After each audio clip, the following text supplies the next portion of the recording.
of the usefulness and the content. We've had feedback that I suppose that's just shone a light on something in terms of stigma, and just really kind of opening those conversations up a little bit more. So that's been great. Yeah, there's a good few subjects that are, the stigma. Like I know, Eamon, you've done the HIV podcast. There was a lot of conversation about stigma there. The obesity podcast were some of our most popular podcasts, but our most popular podcast ever was the menopause, Noreen, that you did with Caoimhe Hartley and one of our own colleagues in the health service. That content, people are called, they want it. If we can just put it in a consumable way, I think there's an audience out there, isn't it? That's what we're finding. Yeah, no, absolutely. And I think you can see by the numbers that is the type of information that people are looking for. So as time goes on, we can look over it, we can reassess what we've done already and how we can make it or give them more information maybe on those different topics or those different subjects. So yeah, I think one of the other public services or Teagasc, where they work, they're funded by the Department of Agriculture, but they were one of the podcasts that I had kind of looked at and spoken to before we went out. They kind of gave me some confidence that they were actually speaking to an audience of farmers on a weekly basis through their, they have a variety of different podcast series, and they're doing webinars, and it just kind of, I suppose, I know that we want to engage within the health service, but we also want to engage outside and with the public. So it's trying to use the consumable format of a podcast. As Gary was saying, you can listen to it on the move. And there's lots of things. Is there any particular episode that you think about, that kind of, that you passed on to other people yourselves? Not one of your own even, that you thought I'm going to share this with people. Well, for some reason, women of my age may be interested in. So I have shared the menopause one. Maybe that's why the numbers are so high. But there's many of them that I've shared. You've got the one on the Understand Together, and it's the patient reps and the service users that have made the difference in the podcasts, and they're the ones that can really tell the story, and they spend so much time sharing their story. Like Anya Anne Lawler from the Patients Forum, and she's worked tirelessly over the years to try and help and improve services. And a lot of people that come on haven't had always the best experience within the health service, but they're coming on, telling their story, trying to share their story to try and improve services. And it's just incredible the amount of time that they give, just like Tommy that Eamon interviewed at the very beginning. It's the same type of thing. Okay. Eamon, do you want to add to that before we go on to a few of these questions? Yeah, I just I suppose I mentioned Tommy, but I'd have to mention Susie Burney as well from the ICPO, just in terms of sharing her story. And Aoife Cummins as well, talking about HIV. There too, that particularly stuck with me. And I suppose what really stuck me in that was language matters. And we hear that time and time again, and at a time when you're, it's all about budget and bottom line. The thing that strikes me, just talking about different subjects, was particularly for healthcare professionals, it's just how, and I know a lot of them are, and a lot of them are so caring and are under pressure, but just it means so much to, if you're coming in to talk about a sensitive topic like obesity or like, HIV or whatever it is, just that language is so important. Okay, I just want to have a look at some of the questions here, because we might be able to answer some of them live here. People are asking, somebody asked, is it an idea to do video as well as audio when interviewing guests? That's absolutely been a common way of doing podcasts, having video. We've only done that once or twice because it's extra time and extra expense, really. So we usually do audio only and then do photographs of the guests to promote. But you can absolutely do that. That's kind of it's not an unusual. You see a lot of videos on YouTube, and some of the Spotify podcasts have full videos of their podcasts as well. Yeah, we're happy to take, somebody else has asked there, do you take ideas for podcasts? Yeah, we always call out our email address, and sometimes, I suppose more often than not, we're not able to respond to every idea. with the podcast, but definitely we are open for business, and a lot of our podcasts have come from suggested ideas, suggested guests, but we're always looking for alignment with the HSE health and wellbeing objectives in terms of communications and highlight priorities for the HSE. What other questions have we here? In terms of tracking the audience, it is a challenge. We can obviously track downloads and listens on YouTube, but in terms of getting a breakdown of demographics, we don't get a breakdown of demographics of listenership. But we do, I suppose, look at who we're talking to in the podcasts. Like we specifically went out late August this year with the back to school episode that Noreen did with the Early Healthy Childhood program, and we did a screen time for young people episode, and we did a healthy lunchboxes. So we thought the parents are, they're engaged, like they're working up to go back to school with their children, and let's get some podcasts for our parents. And that seemed to work very well, and we saw very high engagement in those.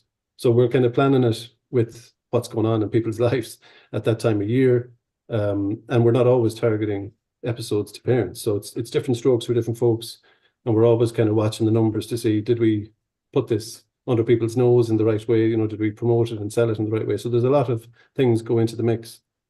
I'm conscious of the rest of the webinar that we planned here. So I might come back to some of these questions. Somebody's asked, is it expensive? It can be very cheap or very expensive, depending, like you can do it in a very cheap way. And somebody's also suggested that they're doing it on using Riverside, and Riverside would be a good value way to do it. And it's a common way to record your podcast. One of the key things that I'd say to a lot of people that ask me, well, we want to develop a podcast series, I ask them, do you want to put some of your content to the podcast format, or do you want to have a whole series? You're going to keep that going. Yeah.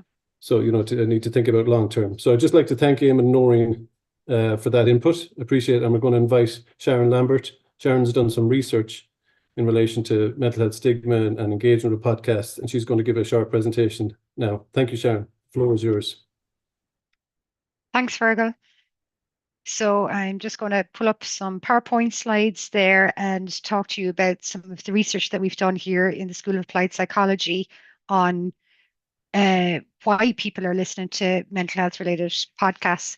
So I suppose my interest in this came about as a result of appearing on a couple of podcasts, and I was really struck by the amount of contact I received afterwards from members of the public, where they had come across a term or a concept or an issue related to mental health or addiction that they hadn't heard before, but it was very important or relevant to their lives, and they were looking for more information.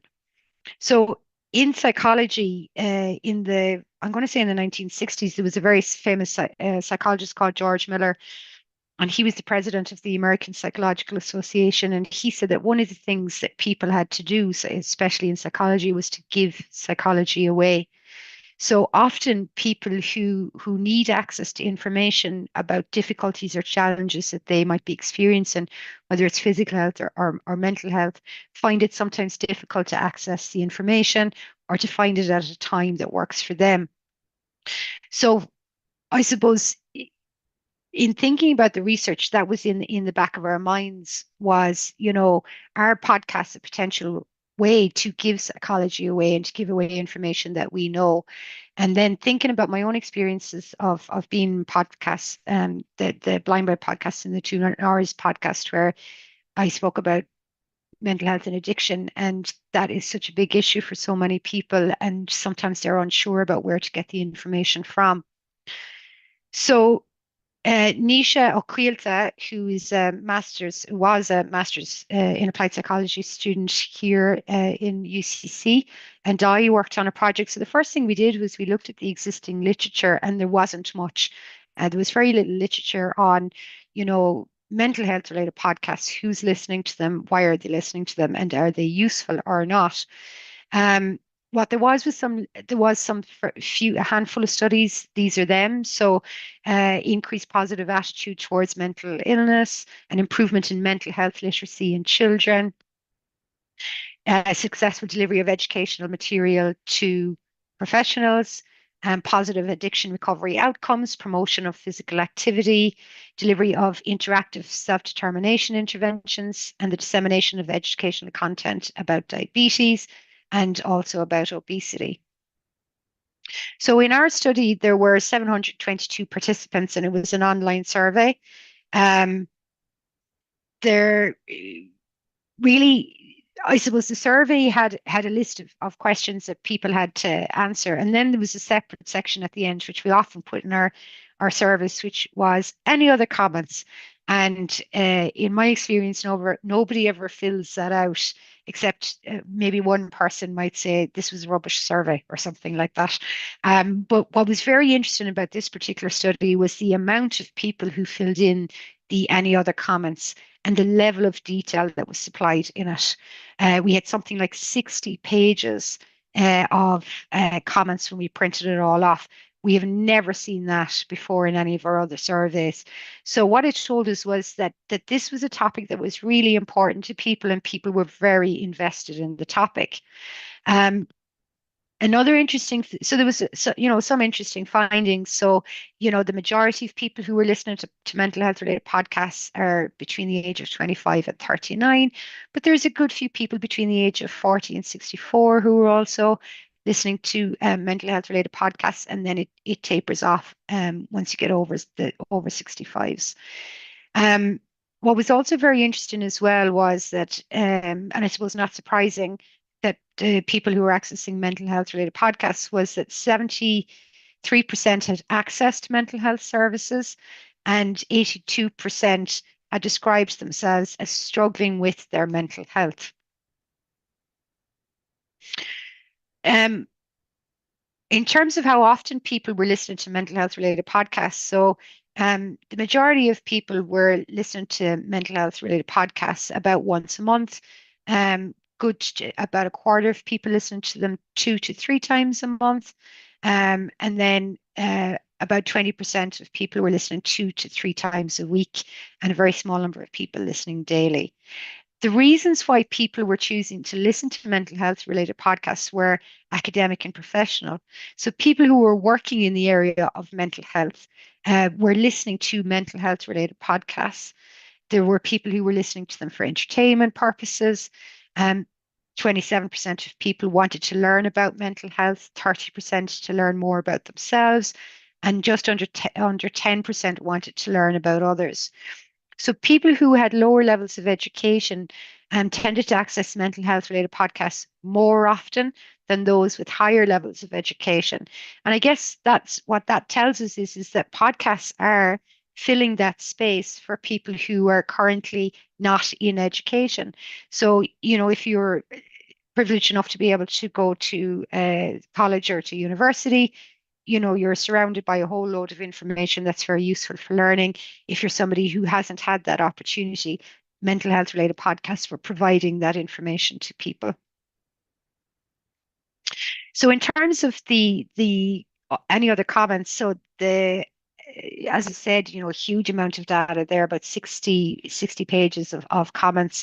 And that was analyzed thematically, and what we found was it could be broken down into different themes and sub-themes. So a main theme was accessibility. So what people liked about the podcast was how accessible they were. It's the majority of podcasts that people want to listen to are free. You can listen to them at any time of the day or the evening. So Fergal talked there about, maybe parents. So, you have windows in the day. Everybody has windows in the day where they might have an opportunity to tune into something. The language that's used in podcasts was accessible as well. So sometimes when we go for appointments, whether it's a physical health issue or a mental health issue, we can feel overwhelmed. And if we feel stressed, we mightn't have understood everything that was said to us, or there might have been a word that we didn't understand and we feel embarrassed to ask about that. So the language and using ordinary, everyday, non-scientific language was really appreciated by listeners. Mental health literacy then, so what we learned was that it was improving people's mental health literacy.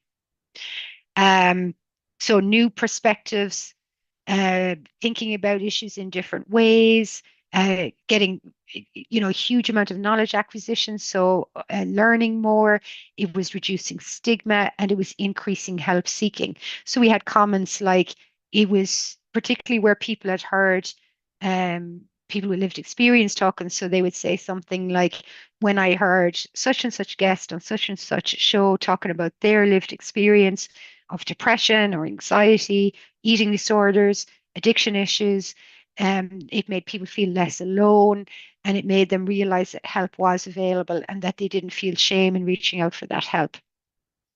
In terms of potential pitfalls that were identified, I think there were, out of the 600 odd people who wrote in the other comments, there were only 2 negative comments that's out of the 600, and or sorry, 4 comments, and they fell underneath this. So that podcasts are unregulated. Anybody can set up a podcast. We do know that some podcasts are good for your mental health and some podcasts are not bad, are not good for your mental health. So podcasts that seek to polarize people or to focus on quite toxic conversations are not good for people's mental health, but there are loads and loads of really good podcasts. The other potential podcast as well was that somebody might find an episode triggering. So it might bring up something unexpected for a listener. So I suppose the response to that is to make sure that you always have, trigger warnings at the start of your podcast, if it's going to contain content that could be distressing to people, that these are the topics, and then people can choose when is a good time for me to listen to something like this. Reassurance was a huge theme, so it gave people connection, validation, and normalization, and lived experience. It gave people hope in their recovery journeys when they heard the lived experience of others. And it also made them feel like, even though it was them on their own listening to this content, it made them feel like they were part of a community and there was a sharing of experience. So, in terms of one of the things we asked is, how useful do you find a whole range of services for helping you to understand your mental health related difficulties or challenges? And podcasts came out as the most useful for helping to understand about your mental health. And it's because people had time to sit and to listen. They could play something back, they could keep listening. And they talked about sometimes how, when they were in an appointment, if they were stressed or anxious or worried, that they might not always take in all of the information or understand it, and that having access to the podcasts helped to reinforce that learning. So people appreciated education from experts, trained psychology professionals as guests on shows, but equally people also appreciated lived experience. In fact, what they liked was a good mix of both. People just could decide when, where, and how much to take in, and they can go back and they can revisit the episode if they want. So in terms of what people were, what is your main reason for listening? We asked people, and it was to learn new information and skills, to normalize problems and foster connections, increase your understanding about yourself and your circumstances, reframing challenges and giving people hope, consider making changes to my behavior or circumstances, develop new ways of dealing with problems, help acknowledge negative emotions within myself, and process painful feelings and experiences at a safe distance.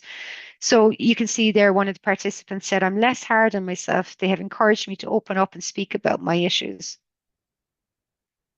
So in conclusion, so there was 2 research papers came out of that particular study. We have done other studies about podcasts in terms of how professionals are using them. I haven't gone into those today. I didn't have enough time to go through all of the different pieces of research, but there is evidence for positive outcomes of listening to mental health related podcasts. Podcasts influence the development of mental health literacy. They reduce stigma and increase help seeking behavior. And there is some caution urge in relation to potential misinformation or disinformation.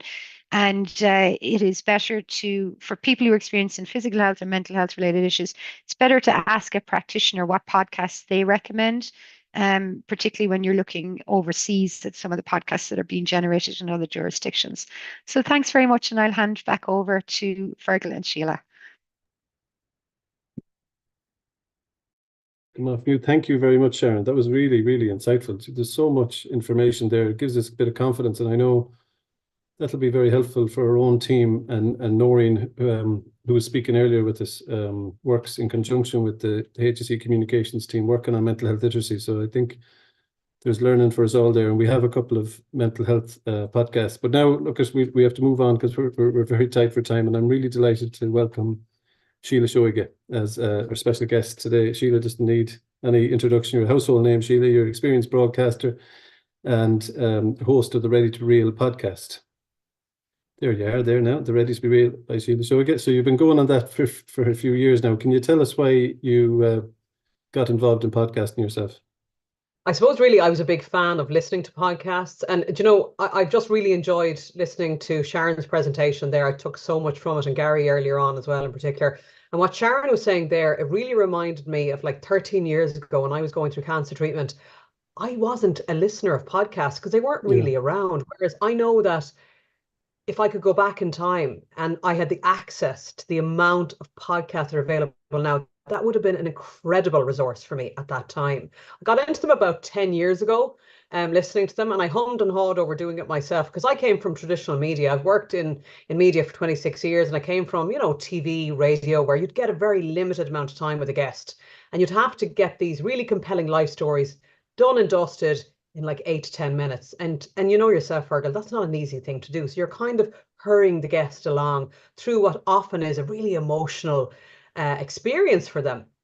So I knew that with podcasting, you had the freedom of time. So I was a fan of them. It was something I wanted to do, but I was nervous about doing it because I kind of felt like, oh, people will expect a certain standard when you come from professional broadcasting. But the great thing is people are very forgiving. And we know now through COVID, I started my podcast just before COVID happened. So it kicked off in 2019. But during COVID, obviously, people were recording in their wardrobes. They were recording on their phones, which I was. And the listener was very forgiving because we just wanted the content. We wanted that connection and content, and it didn't really matter how we were getting it. You know, often the audio wasn't brilliant, but we got away with it. And I think it opened things up hugely. And then there was a big explosion in the popularity of podcasting. But for me, if I was to say one word, why I love podcasting, it's the freedom. But with that, I will add on what Sharon was saying there is really interesting. It's because it is unregulated, and something as somebody who's not a trained psychotherapist or a counselor, I'm aware of really covering myself. So I'll always have topics covered. I'll always make people aware of intense subject matter. I'll always signpost it at the end or include it in the show notes about resources and, you know, things like just helplines and ways to help yourself, because I'm mindful of the person listening often could be quite vulnerable, and their opening themselves up to listening to something often can be very harrowing. So we need to be mindful as podcasters as well. There's a responsibility, I think, that comes with it, and that's probably down to the individual. But I think it's a brilliant medium. I think it's only going to get better and better. I think it's really exciting, and I'm really proud to call myself a podcaster. Good. And the title of your podcast, it reminded me of, you know, everybody wants to be marketed as authentic now. Authenticity is, you know, it's just gone viral as a need for every marketeer. But your podcast, Ready to Be Real, is trying to have a conversation with people when they're, as you say, ready to be authentic. Is it? Yeah, and I think it's based on my own stuff, really. You know, I mentioned it there. I went through cancer 13 years ago, and I went on my own overused term journey with that, and I learned a lot about myself, and I realized that actually we get one hit at this thing called life. You know, whether we believe in the concept of an afterlife or otherwise, we're here now. This is our life now, and we get one shot at it. And I knew how damaging not living authentically was for me personally. So I'm only interested now in talking to people who are ready to have real conversations, you know. So I think it's almost like an unwritten contract when somebody agrees to be a guest in the podcast. They know they're signing up to real talk, you know. Yeah, and I know that you're still doing some charity work. I see that you're coming to the Midlands very soon in some of your cancer charity work. Fair play to you, because you're keeping that work going on in the background. Can I ask you? Yeah. Can I ask you in terms of that? You know, you're sharing your story, and any listener to your podcast will know a bit. You know, they get to know you as well. Do you find that does that Is that a challenge for you, or as you said, it's just either this is me, like take it or leave it? It's a benefit. It's a huge benefit, Fergal. I love it because I feel like coming from, as I said, from regular TV and radio work, you're only showing a certain side of your personality, or you're fitting into whatever the style of program is. Often you might be reading autocue, you have a set agenda, there's a set kind of a style to the program, and you're fulfilling that. That's your job. But with podcasting, it's really about you just being yourself. And my favorite podcasts that I do personally are the ones where I talk very little. And as you can see, I'm a chatterbox in real life. But when I'm talking to a guest, it's all about them. It's all about trying to create a secure and comfortable environment for them so that they can open up. And I think as a host, once you do that, that's where the magic happens in a conversation. It was a very emotionally charged episode that you did recently with Rosanna Ruan around her daughter's cancer and tragic passing, and I was literally listening to it, and I thought, like, you were holding back. Well, I felt like I'd plow in talking into the space, that she was finding it difficult. Obviously, it was very emotional telling the story, but you seemed to resist the challenge of just filling the void. Let her have the space to talk. I thought that showed a bit of I suppose, resistance to the obvious, just filling the space. It's interesting you say that, because I do think when I started off, I probably would have jumped in sooner. I think I've learned over the past few years doing it, because it's a different skill. It's like another muscle that you're learning to exercise for the first time. Podcasting is different from the type of stuff I did before, because as you know, in traditional media, like, in radio and telly, there's no space for gaps. Yeah. Pause is a major no-no. Like, you're always trained in radio, don't ever let there be dead air. So if a guest was getting emotional, if they were having a moment, you as the host were jumping in to almost hear them, or, you're okay there. And actually, I find that that's actually the wrong thing to do in real life, because when somebody's having a moment, it's not about trying to fix it for them. At the end of the day, Rosanna Ruan is talking about her daughter is no longer here. Nothing is going to take away her pain. Nothing I say is going to make that better. And sometimes you just need to allow that space to be and get comfortable with the pause, get comfortable with so hard. And there's a real power in that. And I think when it comes to podcasting, that's when you pull listeners in. They're the type of podcasts that I find really engaging.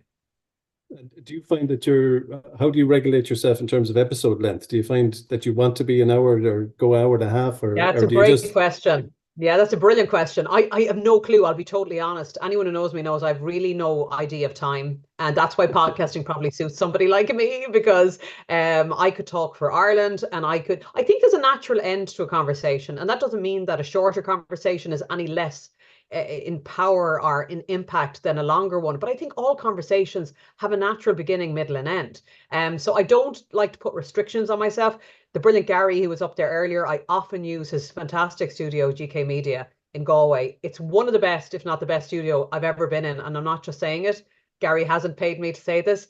It's just a great space. He's a gent. He's a great team. But when I go in there, I mean, I obviously book it for about an hour, but I think he knows me enough at this stage to know we're going to have to give Síle a bit more time, because I could be in there an hour and a half to 2 hours with a guest. Like with Rosanna, I didn't want to rush her. She's talking about something so emotional that it would have been the wrong thing to do to kind of hurry her along. So that's the other benefit, I suppose, to podcasting. You can have a 30-minute conversation or an hour and a half, and often mine run over the hour. Yeah, you got to meet. I know that you're in your previous television and radio work, you got to meet loads of different celebrities, but you've got to meet a variety of people on your podcast and platform them. And one of the people you had on was Dr. Katrina O'Sullivan, who wrote the bestseller book Poor, and that was a lovely conversation again about celebrating her resilience, but also the people that helped her.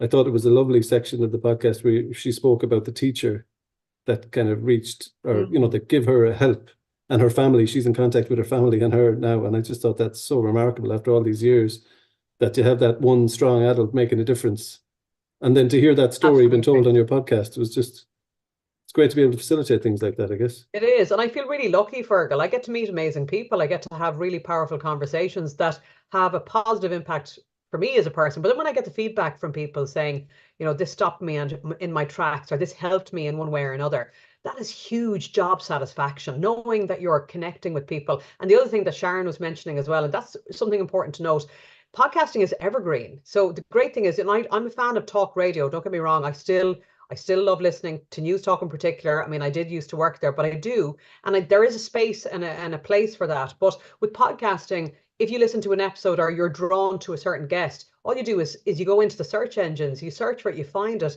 and it'll always be there unless it's taken down for any particular reason. Whereas radio, if you catch it, you catch it. Yes, you have the listen back feature, but people don't tend to use that too much. Whereas podcasting, they might go back to a host they like on an episode that they didn't hear maybe like 5 weeks ago, and they'll listen to it again. Like, that's the interesting thing when I look at the stats of my podcast. Often it's people who might hear my podcast for the first time and then are drawn to listen to previous episodes. Yeah, no, people can onboard at any stage of, their own personal journey or wanting that type of content. It's great from that point of view. Can I ask you what else you're working on at the moment? You spoke about your earlier career in television and radio, and I know you've done a lot of work in both Irish and English. So is there anything you can tell us about that you're working on at the moment? Yeah, we just started filming 3 documentaries for TG Cahed last week. So we'll be bilingual, primarily in Irish, but three different topics. I'm actually not even sure if I can mention what the topics are, so I might just not say that for now. Not that it's a big deal, but they're juicy, they're important, they're topics that I think impact a lot of us in modern life. And it's about, I will say that the title of the documentary series is Síle Seoige Ag Nochtú na Fídeanna. So like revealing the truth is essentially what it is. So it's about getting in there, getting deep into a topic and exploring it and learning. So yeah, we just started filming last week. We were filming yesterday in Galway, actually, and again this week in Dublin. So we'll be all over the country with it. We'll be filming probably over 6 months, and they will air, I'm not sure, maybe before the summer, or could even be next autumn before they're actually televised. But alongside the podcast with that, then I do lots of different bits and bobs here and there, and you're voiceovering things and you're doing lots of different work. So you're kept going, That sounds like a series that we could be watching out for, Revealing the Truth. And I think that's it sounds like it's a first cousin of Ready to Be Real. Yeah, I suppose so, yeah. That you're trying to do something in depth or showcase some important storytelling and emotion. So the best of luck to you with that. And thank you again for coming on today's podcast. Really appreciate today's webinar. Sorry, I'm getting mixed up with my podcast and my webinar. Thank you very much for your time, Síle. I appreciate it. Thanks, Virgil. Appreciate it. Just before we go, we're going to share a video, if we can, about another podcast that was in touch with us. Just before we finish, we'll play out with the video. But I just want to thank everybody for their time and attention today. I appreciate everyone is busy. And I just want to thank in particular our own national and local communication colleagues who have supported the dissemination and the promotion of the podcast through social media, their website, through the different channels across the country. They play a very important role for us. So I just want to play this video, and we'll close with that. And this is from Shane Martin about telling us about his podcast, Music in the Mind. Just gives you another insight into the variety of podcasts that are out there. Hello, my name is Shane Martin. I'm a psychologist and I'm passionate about music. Myself and my friend Shane Mitchell from the trad folk band, highly renowned, Dervish, have got together and we've created a series called Music in the Mind. It's a podcast, and in this podcast we speak to people whose lives have been touched by music, and we explore the psychology of music. Music is something which can calm the mind and lift the heart. It's everywhere. And there's a lot of people who do not realize that music has many therapeutic benefits. If you like, music can be an informal source of support for people who are under pressure, stressed, feeling low. And there's a huge amount of science behind that, particularly in recent decades. So in the Music in the Mind podcast, myself, I kind of sourced a health professional to give us a perspective from science, from psychology or from psychiatry. And Shane Mitchell, with his contacts in the music business, he sources people from the world of music. We've had some fantastic guests and we've had a massive response to this already. We're planning a new series as I speak to you now. But we spoke to Martin Hayes, renowned fiddle player, on the whole topic of flow, psychological flow, and how you can become absorbed in the task at hand and lose all sense of anxiety and worry. Flow is a very important thing to achieve sometimes because it's linked to feeling happier in oneself. Hobbies, for instance, give you flow. We've also spoken to people who have found music to be of great help when feeling sad or when bereaved. And we spoke to David McGowan, the renowned funeral undertaker, and his daughter, Bree Jean, who is a renowned funeral undertaker and harpist and traditional Irish musician, about their unique take on how music has been seen by them to be very, very important to people during periods of sadness. And we've spoken to people who are undergoing cancer treatment and who have a Spotify playlist that seems to be carrying them through that very challenging journey. So our podcast basically is trying to reach out to people. We're trying to give our passion for music out to others, or maybe sharing that passion for music with other people who have it already. And we think it's helping people. We've had massive feedback about it, and we hope that it will be listened to by even more people for the second series.